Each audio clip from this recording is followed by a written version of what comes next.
hardest deliverer of chair shots? Could be Bradshaw again. Say again, sorry? The hardest deliverer of chair shots or weapon shots in general.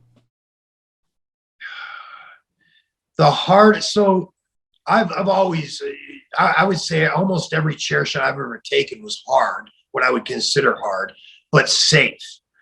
The one time I would consider it maybe a little excessively hard, it knocked me out for like a fraction or maybe 2-3 seconds, I guess it was live on TV. I clotheslined Triple H over the top rope to the outside.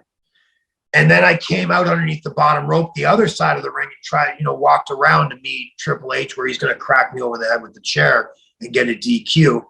And when I came around and he caught me with that chair, it was one of those things where I don't remember anything. When my eyes opened up for the first few seconds, all I can see are lights, people, and a wrestling ring on one side of me. And I don't know what my own name is. I don't know why I'm there. I don't know what I'm supposed to do for about what seemed like forever, but it was only about 2-3 seconds. And then all of a sudden your marbles come back together and you're like, oh yeah, I'm still in a wrestling match. I got to finish this up now. Because even though he got DQ'd, he's going to pull me back in the ring and give me the pedigree.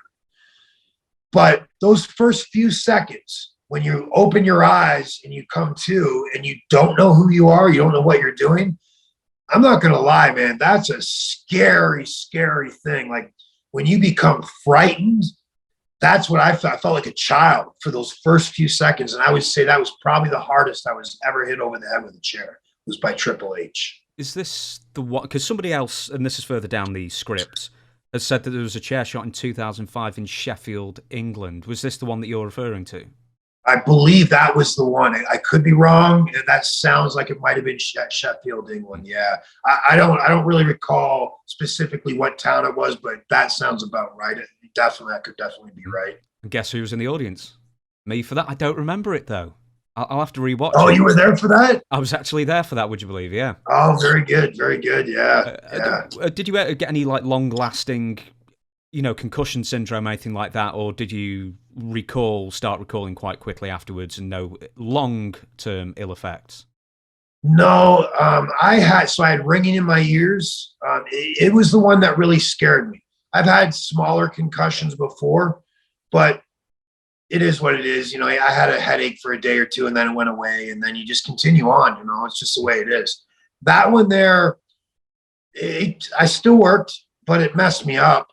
If you looked at my pupils, I had one pupil that was really small and would not change in size, and the other one would still fluctuate with light and darkness. And I constantly had a very light, fine ringing in my ear, to the point where I wouldn't notice it if I'm sitting here talking with you, or but at nighttime when I'm laying my head down and it's super quiet, I could still hear that ringing in my ear. And that lasted for almost a year after that chair shot. So and that's scary to me, man. Anytime you get your brain rattled like that and there's a little bit of damage done, that's a scary prospect. But what can you do? You just got to kind of put it out of your mind and keep living, right?